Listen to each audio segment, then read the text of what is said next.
The metal floor of Zenith 7 station felt cold beneath Sela Voritha's feet as she walked through the merchant district for what seemed like the 100th time that week. Her 4 arms hung at her sides, and her chitinous exoskeleton caught the artificial light from the overhead panels. She carried a small data tablet in one hand, her application files stored neatly inside.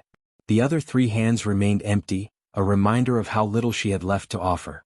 Sela was Calarii, an insectoid species known across the galaxy for their precision work and natural talent with delicate machinery. Her compound eyes could see details that most species missed. Her 4 arms could multitask in ways that left others amazed. But none of that seemed to matter anymore. 6 months had passed since the mining accident. 6 months since the transport ship carrying her husband and 40 other workers had malfunctioned in the asteroid belt. 6 months since the company had sent her a formal letter expressing their regrets and denying her insurance claim due to some obscure clause in the contract. Something about voluntary risk assessment waivers. The words had blurred together on the page. Now she stood outside another shop, gathering her courage before entering. The sign above the door read Triaxian Imports and Exports, in 3 different languages. Through the window she could see shelves stacked with goods from a dozen different worlds. A Triaxian manager stood behind the counter, his scales gleaming purple under the lights. Sela pushed the door open. A chime announced her entrance. The manager looked up, his vertical pupils narrowing as he assessed her. "Can I help you?" "I am here about the position," Sela said, trying to keep her voice steady. "The inventory specialist role. I have experience in." "Position has been filled," the manager interrupted, turning back to his computer screen. "But the posting was only uploaded yesterday," Sela said. "I have 15 years of experience in fabrication and inventory management. If you would just look at my credentials." "I said the position is filled." The manager's voice grew sharper. "We are not hiring at this time." Sela felt her mandibles tighten. She had heard these words so many times now that they barely stung anymore. "Please. I only need a chance to show what I can do. I am a fast learner and I work harder than—" "Security," the manager called out, pressing a button on his desk. A large Horvath guard appeared from the back room, his 6 legs carrying his bulk forward with surprising speed. "Is there a problem?" "This person was just leaving," the manager said, not looking at Sela. The guard gestured toward the door. Sela wanted to argue, to demand that they at least review her application, but she knew it would do no good. She had been escorted out of 3 shops already this week. The station security kept records of such things, and too many incidents would mark her as a troublemaker. She left quietly, her data tablet clutched against her chest. Outside, the artificial day cycle was shifting toward evening. The lights dimmed slightly, mimicking the sunset that Sela remembered from her home world. She had not seen a real sunset in years. Station life did not offer such luxuries. Sela made her way back toward the lower residential sections where she and her children lived. The quarters grew smaller and more cramped the further down she went. Rent was cheaper here, but even that was becoming impossible to afford. When she reached their door, she paused and took a deep breath. Her children could not see her defeated. They needed to believe that everything would be fine. She entered the small room that served as their home. 2 sleeping mats lay rolled in the corner. A tiny cooking unit sat against one wall, and a single storage container held all their possessions. Her daughter Kiva sat at the small table, helping her younger brother turn with his schoolwork. Kiva looked up as Sela entered. At 9 years old, she was already developing the sharp compound eyes and delicate features of adult Calarii. "Did you find work, mother?" Sela set down her tablet and tried to smile. "Not today. But there will be other opportunities tomorrow." Turn only 6 seemed satisfied with this answer and returned to his studies. But Kiva watched her mother with knowing eyes. She was too smart to be fooled. Sela moved to the food storage unit and opened it. Inside sat 2 protein bars, a half container of nutrient paste, and 3 packets of dried vegetables. Enough for perhaps 2 more days if they rationed carefully. "Mother," Kiva said softly, coming to stand beside her. "I have been thinking. I'm old enough to work now. The recycling center takes children my age for sorting duties. The pay is not much, but—" "No," Sela said firmly, closing the storage unit. "You will stay in school. But we need the credits. I can see that we are running out of food. And the notice on the door. You saw that." Sela had tried to remove the eviction warning before the children came home from school, but she had been too late. Kiva nodded. "I can read, mother. We have 7 days to pay or they will remove us from these quarters." Sela pulled her daughter close, wrapping 2 arms around her thin shoulders. "I will find something. I promise you. But you will not leave school. Education is the only thing that will give you and your brother better lives than this. Better lives than mine. Your life is not so bad, Tern said from the table, not understanding the weight of their conversation. You are smart and strong. Everyone says Calerii are the best technicians in the galaxy. Everyone says that, Sela agreed quietly. But not everyone believes it when it matters. She had tried to explain it to her children before, though they were perhaps too young to fully understand. The galaxy was full of prejudices that made no sense. Calerii workers were considered unreliable because of their molting cycles, even though molting only happened twice a year and could be scheduled around work duties. Female workers were seen as less committed, especially if they had children. And widow mothers like Sela faced the worst prejudice of all. Employers looked at her and saw someone who would put her children before her job. Someone who might miss work if a child got sick. Someone desperate enough to accept low wages but somehow still not worth hiring. The logic made no sense, but it did not need to. Prejudice rarely did. That night, Sela lay awake on her sleeping mat while her children slept. She had 18 rejections now. 18 employers who had looked at her credentials, her experience, her desperation, and decided she was not worth the risk. Tomorrow would be day 19. She would wake early, prepare the children for school, and walk the merchant districts again. She would knock on doors and submit applications and face rejection after rejection. Because what else could she do? Her youngest child murmured in his sleep, and Sela reached out to stroke his head gently. For them she would keep trying. For them she would face any humiliation. Somewhere on this vast station, there had to be one employer willing to give her a chance. Just one. She closed her eyes and tried to believe it was true. The morning light panels flickered on in the lower residential section, and Sela woke with a weight pressing on her chest. 6 days. That was all the time she had left before station security would come to remove them from these quarters. She prepared the last of their food for breakfast, dividing one protein bar between 3 people. Kiva and Tern ate slowly, making it last. They had learned not to ask for more. I will be late today, Sela told them as they prepared for school. Do not wait for me at the meal center. Go straight there after classes end. The station charity meal center provided 1 free meal per day for families in need. Sela hated using it, hated the looks of pity from the volunteers, but pride did not fill empty stomachs. After the children left, Sela stood in the empty quarters and looked at the eviction notice on the door. Final warning. Pay or vacate. The words seemed to mock her. She picked up her data tablet and left. The merchant district looked different in the early morning. Most shops were still closed, their security shutters down. Cleaning drones hummed along the walkways, removing the previous day's debris. Sela walked slowly, studying each storefront. She had applied to every major business in this sector. The large operations with multiple employees and formal hiring processes. All had rejected her. Now she found herself looking at the smaller shops, the ones she had passed by before. The family operations and single-owner businesses that might not even have positions available. What choice did she have? Near the end of a side corridor, she noticed a shop she had not seen before. The sign read Ford's Universal Technical Services, in simple block letters. Through the window she could see shelves lined with tools and equipment. A workbench dominated the center of the space, covered with the pieces of some complicated device. A human man stood at the bench, his back to the window. He wore a simple work uniform and his dark hair was graying at the temples.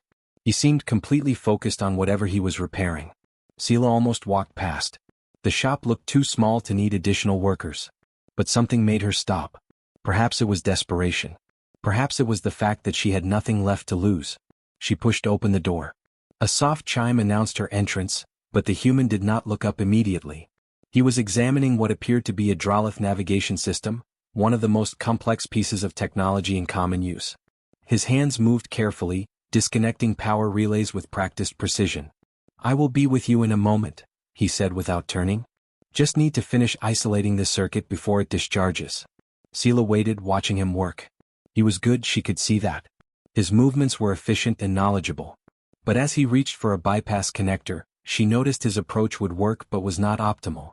If you route through the secondary junction first, you will avoid the feedback loop, she said quietly. The human paused. He turned to look at her for the first time, his eyes curious rather than annoyed. What was that?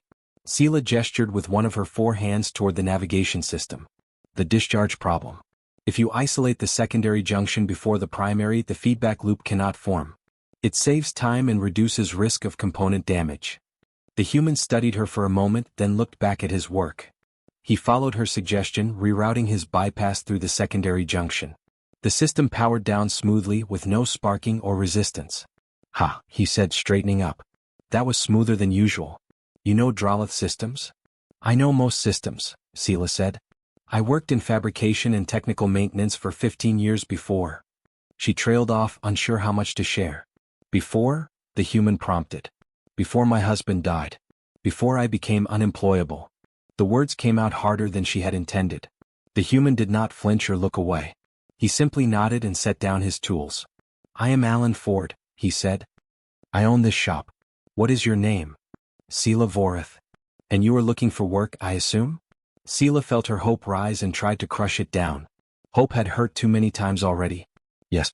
But I should tell you that I have 2 children. I am a widow. Most employers find this unacceptable." Alan wiped his hands on a cleaning cloth and leaned against the workbench. "Tell me about your background. Your real background, not what you think I want to hear." So Sela told him. About her years as a senior fabrication specialist on her home world. About her expertise in multiple technology systems. About her husband's death and the denied insurance claim. About the 18 employers who had rejected her in the past 3 days alone. Alan listened without interrupting. When she finished, he asked, "Why do you need work right now? I mean, what is the immediate situation?" Sela hesitated, then decided honesty had gotten her this far. "I have 6 days before we are evicted from our quarters. I have enough food for perhaps 1 more day. My children are eating at the charity center." "How old are your children?" Here it comes, Sela thought. The rejection. The explanation that children would be a distraction, that she would be unreliable, that he needed someone who could focus on work. 9 and 6, she said, forcing herself to meet his eyes. Alan nodded slowly. He walked to a cabinet and pulled out a data pad. "Can you start tomorrow?" Sela stared at him. "What? Can you start tomorrow?" he repeated, tapping on the pad. "I need a technician. The last one quit 2 months ago to take a position on a deep space vessel. I have been managing alone, but the work is piling up. You want to hire me?" Sela could not keep the disbelief from her voice. "You clearly know what you are doing. You spotted an improvement in my repair process within 30 seconds of walking in the door. That tells me you have real expertise." He continued, entering information into the pad. "The pay is standard guild rate. That is 22 credits per hour. Healthcare is included after the first month. Hours are 8 to 6, 6 days a week." Sela felt dizzy. 22 credits per hour was more than she had hoped for. That was a real wage, not the reduced rate most employers offered desperate workers. "My children," she said. "I need to collect them after school. I need to." "Bring them here," Alan said, not looking up from the pad. "After school ends. There is a back office they can use for homework. As long as they are not disruptive to customers, I do not mind." Sela opened her mouth but found she could not speak. This had to be a joke. Some cruel trick. Humans were known for many things, but charity to desperate aliens was not usually among them. Alan looked up and seemed to read her expression. "This is a real offer, Sela. I need good work. You need employment. It is a simple exchange." "Why?" The word burst out before she could stop it. "Why would you hire me when no one else will?" Alan set down the pad and met her eyes. "Because I need a technician and you are qualified. The rest is just noise." He held out the data pad. On the screen was a formal contract, already filled in with her name and the terms he had described. All it needed was her signature. Sela's hands trembled as she reached for the pad. She read through the contract twice, looking for the trap, the hidden clause, the impossible condition. But it was straightforward and fair. She pressed her thumb to the signature panel. "Good," Alan said, taking back the pad. "Tomorrow morning, 8 o'clock. Bring your work credentials so I can register you with the guild." Sela stood frozen in place. Alan had already turned back to his workbench, returning to the Drolith navigation system as if nothing extraordinary had just happened. "Mr. Ford," she said quietly. "Just Ford is fine. Thank you." He glanced over his shoulder and gave her a small smile. "Thank you tomorrow, after you have actually started working. Right now you have not done anything yet." Sela left the shop and walked back toward the residential section. Her hands still trembled. Her mind could barely process what had just occurred. One human had looked at her and seen a worker instead of a widow. Had seen her skills instead of her species. Had seen a person instead of a problem. She would not let him down. The first week passed in a blur of activity. Sela arrived at the shop each morning 15 minutes early, her tools organized and her mind already planning the day's repairs. Ford had given her access to the work queue, and she attacked each job with focused intensity. Her forearms gave her advantages that became obvious quickly. While other technicians had to set down one tool to pick up another, Sela could hold multiple instruments simultaneously. She could stabilize a delicate component with two hands while making precise adjustments with the other two. What might take another worker an hour often took her 40 minutes. But it was more than just physical capability. Sela had spent 15 years mastering her craft, and that knowledge flooded back as she worked. She remembered tricks and techniques she had not used in months. She saw solutions that others might miss. By the third day, Ford stopped checking her work.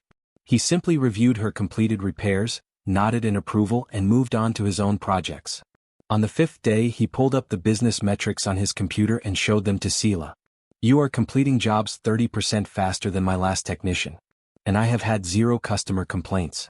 Several compliments actually." Sela felt a warm flush of pride. "I am only doing the work you hired me to do." "You are doing it exceptionally well," Ford corrected. "Keep this up." Each afternoon at 3 o'clock, Kiva and Turn arrived at the shop.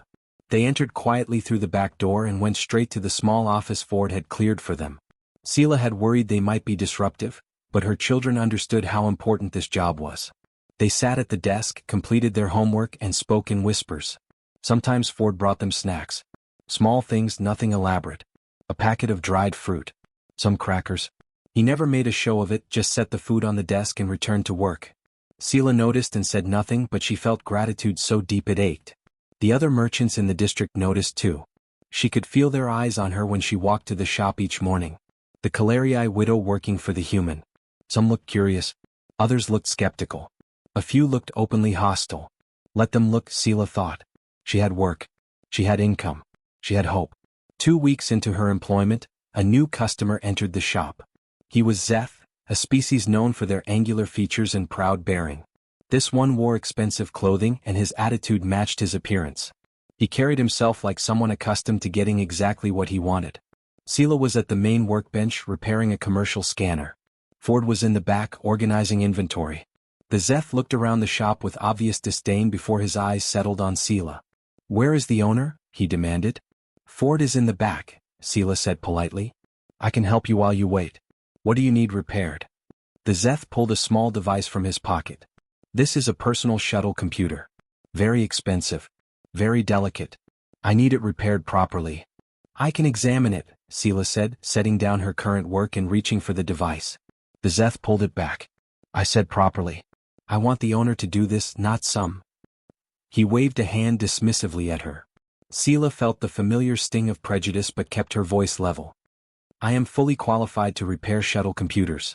I have 17 years of experience with—" "I do not care about your experience," the Zeth interrupted. "You are Calerii. Your species is known for shoddy work and unreliability. I want a human to handle this." Ford emerged from the back room. He had clearly heard the exchange. "Is there a problem?" The Zeth turned to him with visible relief. "Finally. Yes, I need this repaired. It is a Luxon-class shuttle computer. The navigation interface is malfunctioning." Ford did not take the device. "Sela will handle that repair. She is my lead technician." The Zeth's expression darkened. "I am not letting that creature touch my equipment. I want you to do it personally." "No," Ford said simply. The word hung in the air. The Zeth stared at Ford as if he had misheard. "What did you say?" "I said no," Ford repeated calmly. "Sela is more qualified to repair your shuttle computer than I am. She has more experience with that specific model. If you want the best possible repair, she is the one to do it." "I am offering to pay premium rates," the Zeth said, his voice rising. "Surely you can make an exception for a valued customer." "You are not a valued customer," Ford said. "You just walked into my shop and insulted my employee. Sela is an expert technician who deserves respect. If you cannot provide that, you can take your business elsewhere." Sela watched in stunned silence. No one had ever defended her like this. No one had ever chosen her over a paying customer. The Zeth's face flushed darker. "You are making a serious mistake. I have connections throughout this station. I can ruin your business with a few words to the right people." Ford crossed his arms. "That is your choice. But my answer remains the same. Sela does the repair or you leave. The Zeth grabbed his shuttle computer and stormed toward the door. You will regret this. Both of you. The door slammed behind him. Sela stood motionless, her hands still hovering over her abandoned work. Ford, you did not have to do that. I am used to such treatment. The credits from that repair. Some customers are not worth having, Ford said, returning to the inventory room. Get back to work. Sela tried to focus on the scanner repair, but her hands shook slightly.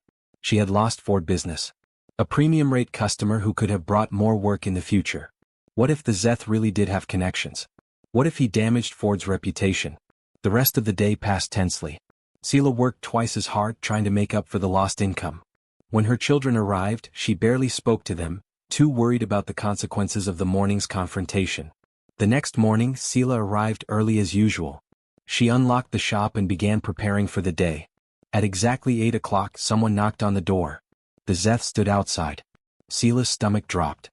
He had returned to cause trouble just as he had promised. She opened the door reluctantly. I need to speak with you, the Zeth said. His tone was different from yesterday. Quieter. Almost embarrassed. Ford is not here yet, Sela said. I came to speak with you. The Zeth held out the shuttle computer. I was wrong yesterday. I let my prejudices control my behavior. I spoke to several other technicians last night, and 3 of them told me you are the best shuttle computer specialist on this station. Sela took the device carefully. You want me to repair this? Yes. And I want to apologize.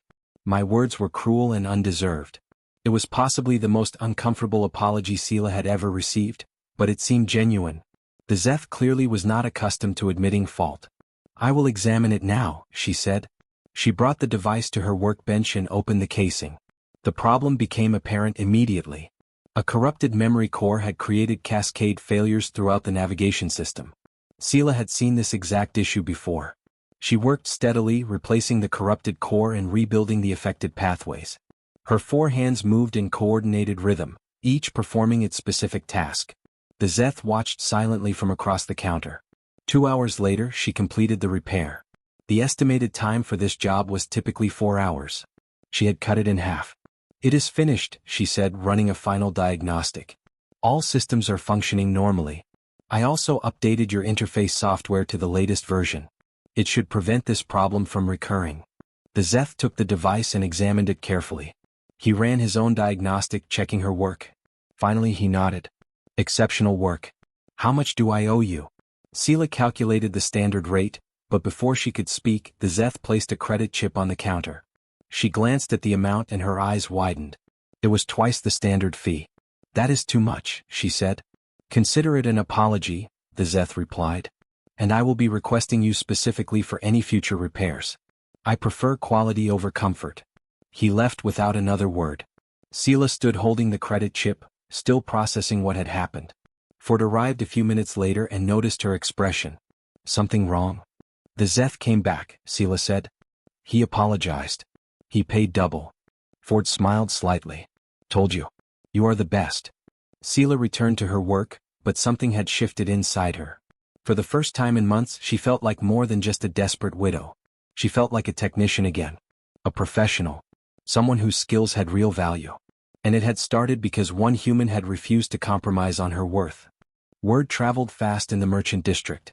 Within 3 weeks of Sela's hiring, every shop owner and guild member knew that Alan Ford had employed the Calerii widow. And most of them had opinions about it. Ford attended the monthly Merchants Guild meeting on a Tuesday evening. Sela had offered to close the shop for him, but he insisted she leave at her normal time to be with her children. So she went home, unaware of what was happening in the large conference room 3 levels above. The guild hall was filled with representatives from over 60 businesses. They sat in curved rows facing a central podium where the guild master conducted official business. Ford took his usual seat near the back, hoping to observe quietly and leave early. But during the open forum section, a Dralix merchant named Quell stood up. His reptilian features twisted into what might have been a smile. I would like to address a concerning trend I have noticed, Quell announced, his voice carrying through the room. Some of our members seem to be making hiring decisions based on sentiment rather than sound business practice. Several heads turned toward Ford. He kept his expression neutral. Could you be more specific? The guildmaster asked. Of course. I am speaking about Alan Ford's recent decision to hire a Calerii widow with children. A desperate individual with no recent work history, hired at full guild rates. Quell gestured dramatically. This is not charity work. We are professionals running businesses. A Horvath merchant near the front nodded agreement. I heard he turned away a premium customer to defend her. Is that true, Ford? Ford stood slowly. Yes. A customer was disrespectful to my employee. I chose not to serve him. Murmurs rippled through the room. A few merchants shook their heads. You see, Quell said triumphantly. This is exactly what I mean. Humans always think they can fix everything with their idealism. But the reality is simple. That widow will abandon you the first time her children get sick. She will prioritize her family over your business. And then where will you be? She has been exceptional, Ford said calmly. Her work quality exceeds my previous technician. Customer satisfaction is up. Repair times are down 30%. For now, Quell countered. But what happens during her molting cycle? What happens when her children need her? You have created a liability, Ford. And worse, you have set a poor example for other merchants. Another merchant stood up, a Tellian female. I agree with Quell. We must maintain professional standards. Hiring desperate workers out of pity weakens the entire guild. The guild master looked uncomfortable. Does anyone wish to speak in Ford's defense? Silence filled the room. Ford looked around at faces he had known for years. Colleagues he had worked beside, shared meals with, collaborated with on station projects. Not one of them met his eyes. Very well, the guild master said. While the guild cannot dictate individual hiring decisions, we recommend that members carefully consider the long-term implications of employing high-risk workers. The meeting continued, but Ford barely heard the rest. When it ended, he left quickly, avoiding conversations. But he noticed something over the next few days. 3 regular customers quietly switched to other repair shops. 2 potential clients chose competitors when requesting quotes. The guild's disapproval was costing him business. Ford said nothing to Sela about it. She worked as diligently as ever, unaware of the damage her employment was causing to his reputation. He would handle it. Business would recover eventually. Then, on a Thursday afternoon, the station alarms began to sound. Sela was calibrating a sensor array when the emergency alert blared through the shop's speakers. A calm automated voice announced, "Attention all station residents. Environmental system malfunction in progress. Multiple sectors affected. All qualified technical personnel report to central maintenance immediately." Ford looked up from his work.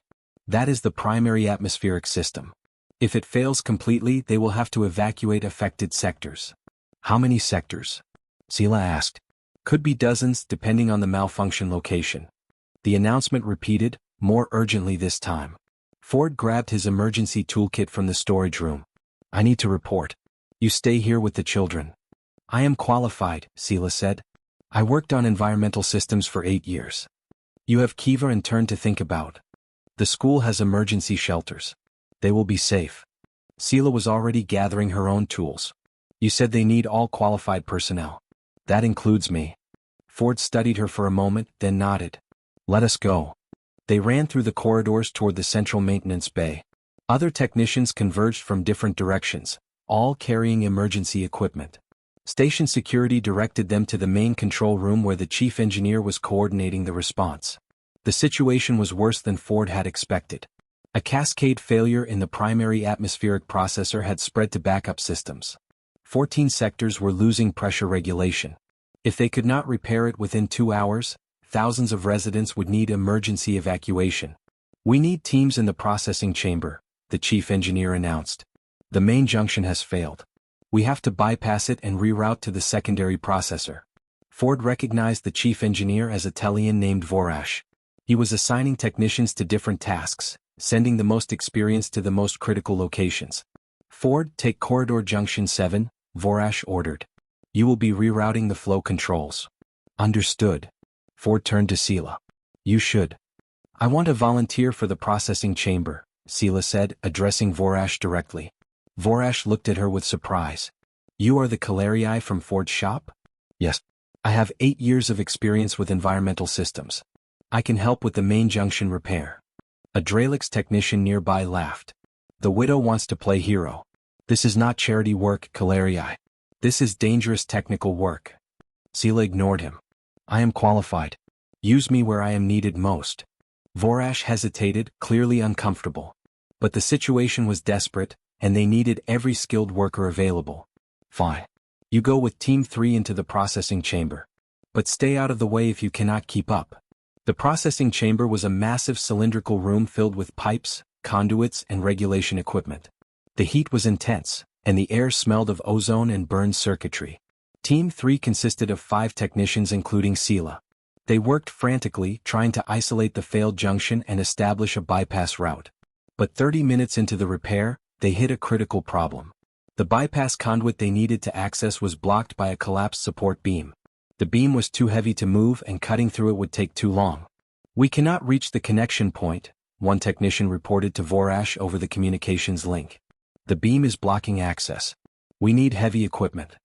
"We do not have time for that," Vorash replied, his voice tight with stress. "Find another way." Sela studied the problem from multiple angles. The beam had fallen in such a way that it created a narrow gap underneath.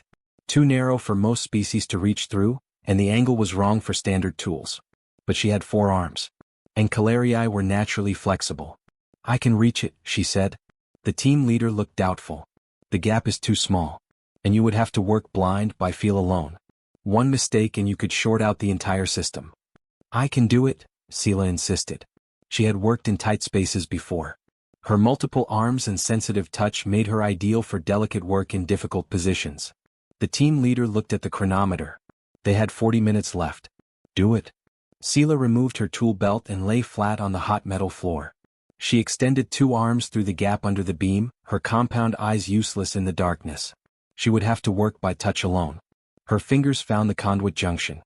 She could feel the connection points, sense the configuration.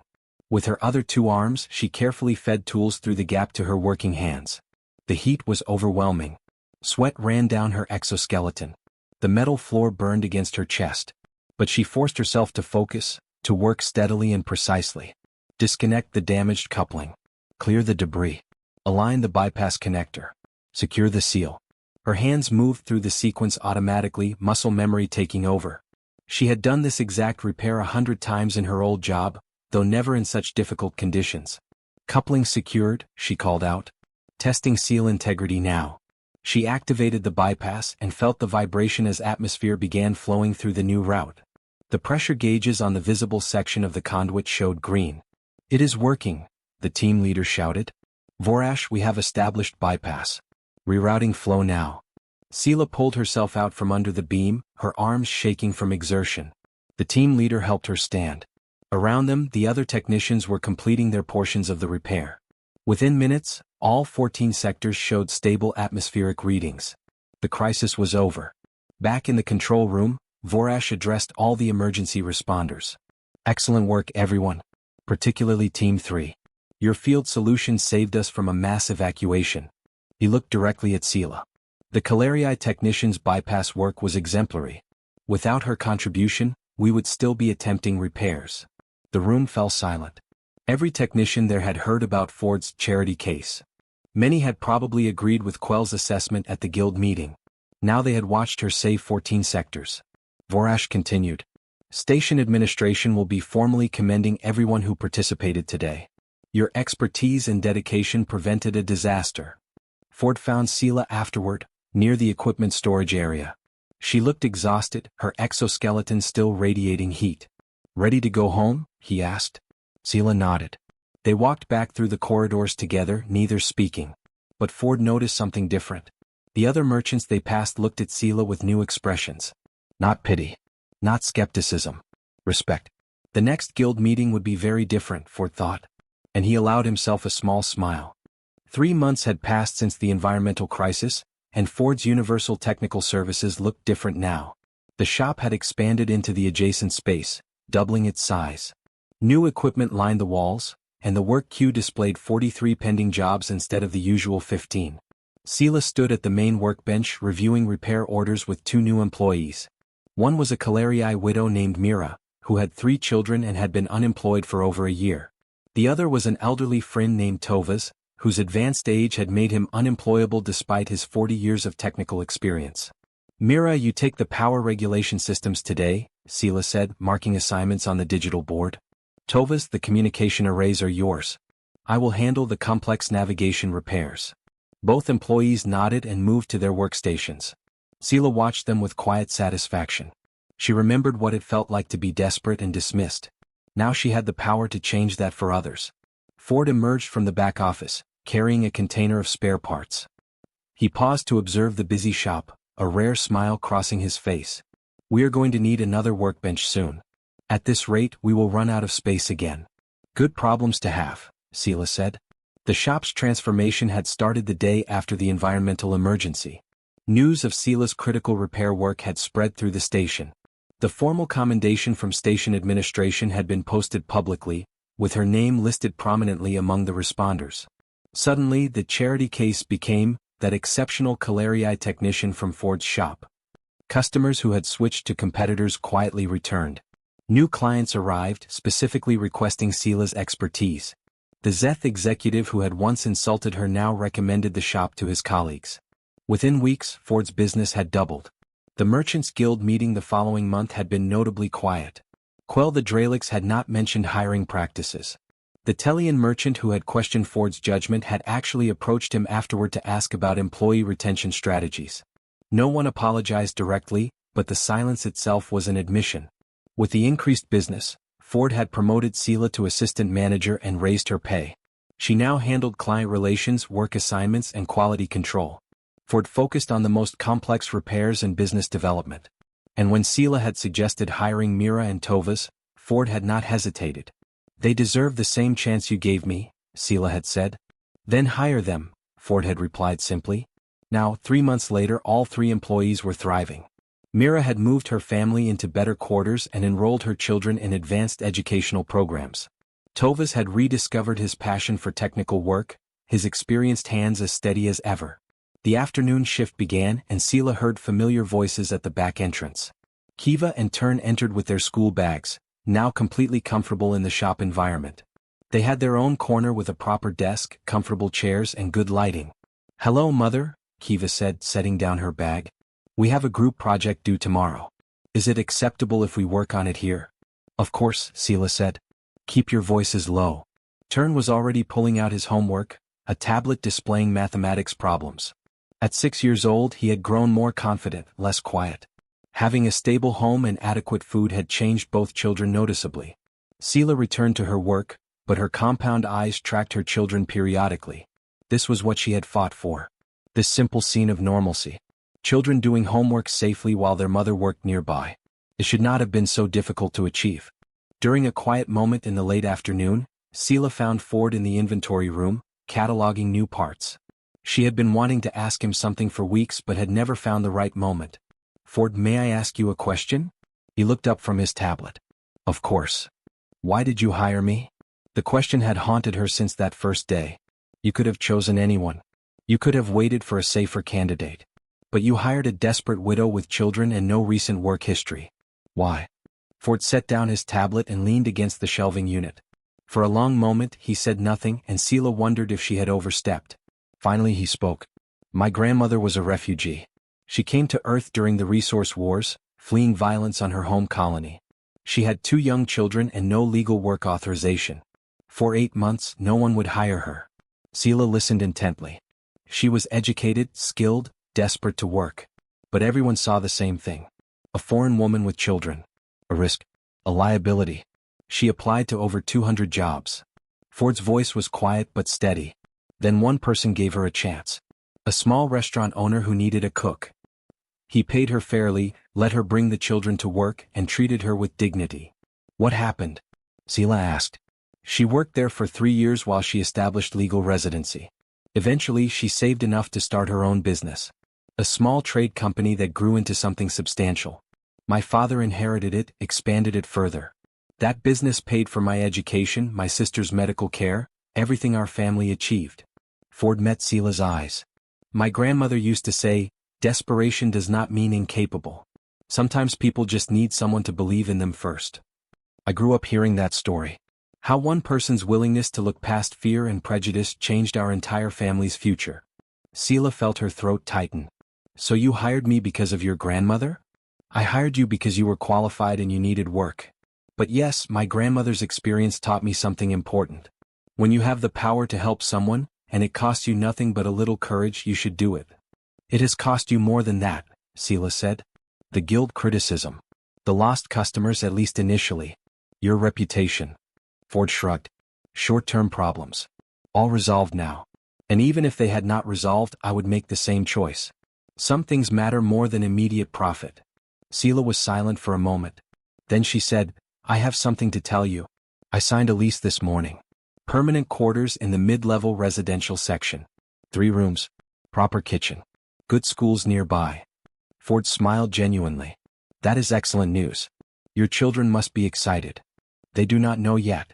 I wanted to tell you first. Sela paused. Because none of it would exist without you. The job, the income, the stability. You gave me back my life. You earned it, Ford corrected. I just gave you the opportunity.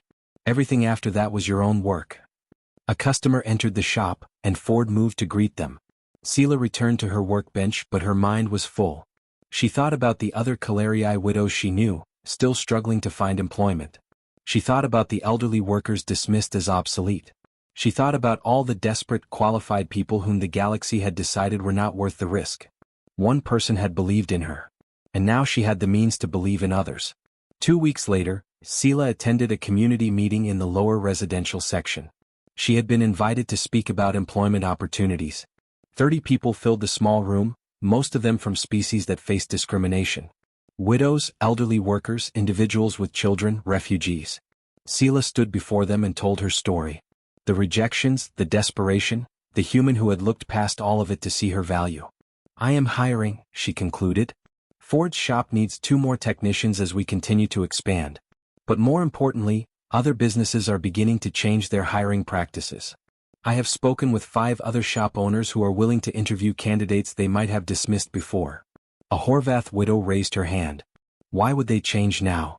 Because we proved them wrong, Sela said simply.